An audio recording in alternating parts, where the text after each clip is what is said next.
Hanuman Chalisa team వాళ్ళ యొక్క team గురించి, సనాతన ధర్మం గురించి ఎలా పాటుపడుతున్నారో వారి యొక్క మాటల్లో అడిగి తెలుసుకుందాం. జై శ్రీరామ్, జై హనుమాన్, జై గోమాత.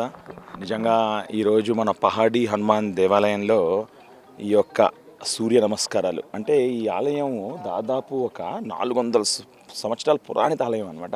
ఈ ఆలయంలో మేము దాదాపుగా 8 సంవత్సరాలుగా ఈ యొక్క సూర్య నమస్కారాలు చేస్తున్నాం. ప్రతి మంగళవారము కూడా ఒక 15 సంవత్సరాలుగా ప్రదక్షిణాలు అవుతాయి. ఇక్కడ ఏంటంటే రావి చెట్టు కింద కొండ మీద ఒక్క నేత్రంతో దక్షిణ దిశగా చూస్తూ స్వయంభూగా వెలిసినటువంటి ఆలయం అనమాట ఇది.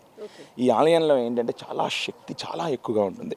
ఎప్పుడైతే మనం ప్రదక్షిణాలు చేస్తామో చేసి ఆవు నెయ్యితో దీపం పెడుతుంటే ఆ శక్తికి 5 వారాలు చేసిన వాళ్ళకి ఎటువంటి కార్యాలన్నా సిద్ధిస్తున్నాయన్నమాట. అది ఈ యొక్క ఆలయం యొక్క విశేషం. అదేవిధంగా ఈ రోజున ఎంతో చక్కగా అందరూ కూడా భాగ్యనగరం నుంచి, అదేవిధంగా ఈ పాలక మండలి సభ్యులు కూడా మాకు సహకరించి అందరూ కలిసి ఈ కార్యక్రమం కలిసికట్టుగా చేస్తే ఇది ఇంత అద్భుతంగా అయింది. నిన్నటి నుంచి కూడా మన వాళ్ళందరూ కూడా ఆలయం శుభ్రం చేస్తూ అందరూ కూడా ఎంతో చక్కగా ఈ యొక్క ఆలయాన్ని ఈ విధంగా చేయడం జరిగిందనమాట. జై శ్రీరామ్. జై శ్రీరామ్. సార్, ఈ యొక్క ఆలయం ఇంత అభివృద్ధి చెందడానికి గల కారణం? ఇంత అభివృద్ధి చెందడానికంటే ఎవరు దీన్ని పట్టించుకొని నాదుడే లేదు కదా, లేకపోతే ఎక్కడికో వెళ్ళిపోవాలి. ఇది చాలా పాత దేవాలయం, మా చిన్నతనం నుంచే ఉన్నది ఇది. అప్పుడే మేము ఇక్కడ కాలినాడకల్నే చాలామంది వెళ్ళేవాళ్ళు, ఏది కూరగాయలు తీసుకొని మొండకు, సికింద్రాబాద్ మొండకు. ఇక్కడంతా అగ్రికల్చర్, ఇదంతా మొత్తం వ్యవసాయమే అంతా. అయితే వాళ్ళేమో మా ఎంబడి అప్పుడు చిన్నప్పుడు స్కూల్కి వెళ్తుంటే కదా, నేను మా ఎంబడి వెళ్ళేవాడిని. అక్కడ అది కట్టిన చూడు రాళ్ళతోని, దాని మీద గంపలు పెట్టి నీళ్ళు కొంచెం రెస్ట్ తీసుకొని నీళ్ళు తాగుతుంటే వాళ్ళు పెద్ద మనుషులు. ప్రతి సంవత్సరం ఇట్లాంటి ఉత్సవాలు జరుపుతుంటారా అండి, ఇట్లా రథోత్సవం? అప్పటి నుంచి మాకు తెలియదు.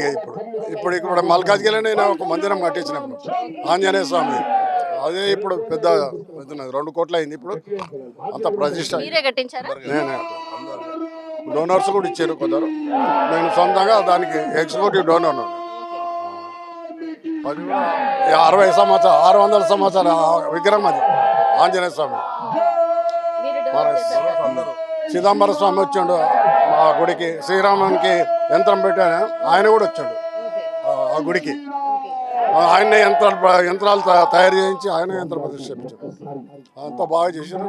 ఇప్పుడు అంతా మొత్తం ఇప్పుడు గురువుగారు అన్నట్టు ఇదే, ఒకటి చేస్తుంటే ఇంకోటి వ్యతిరేకం చేసే వాళ్ళు ఉన్నారు చాలా మంది. ఆయన కరెక్ట్గా చెప్పాడు.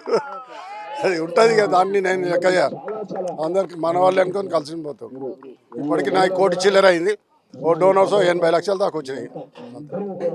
మంచి జరుగుతుంది కార్యక్రమం. ఇప్పుడు అంతా ఫ్లోరింగ్ అవుతుంది, కాంపౌండ్ అవుతుంది. అది ఒకటి రిసెప్షన్ తోటి కట్టాలి, గాలి గోపురం ఒకటి కట్టేది. ఇప్పుడు ఆలయాలను కూల్చేస్తున్నారు, మనం అన్నీ వింటున్నాం. ఇప్పుడు మన ఆలయాలను కాపాడుకోవడానికి మనం ఎలాంటి యుద్ధం చేయాలంటారు ఇప్పుడున్న పరిస్థితులలో? నిన్న జరిగిన చలో బాలాపూర్ ప్రోగ్రాం ముందు దాని దృష్టిలో పెట్టుకొని హిందువులు అందరూ ముందుకు రావాలి. ఇలాగనే ప్రతి జాగాలో ఎక్కడ హనుమాన్ టెంపుల్ ఉన్నా అందరూ యూత్ని అంతా ముందుకు తీసుకొచ్చి మన పిల్లల్ని మనము హనుమంతుడు ఏంది అనేది, ఆయన రాముల వారికి ఎంత సేవ చేసిండు అనేది మనం అందరం ఖచ్చితంగా అందరం ముందుకు వెళ్తే రేపు అన్నిటికీ ముందు ఉంటామని నేను అందరూ భావిస్తున్నాను.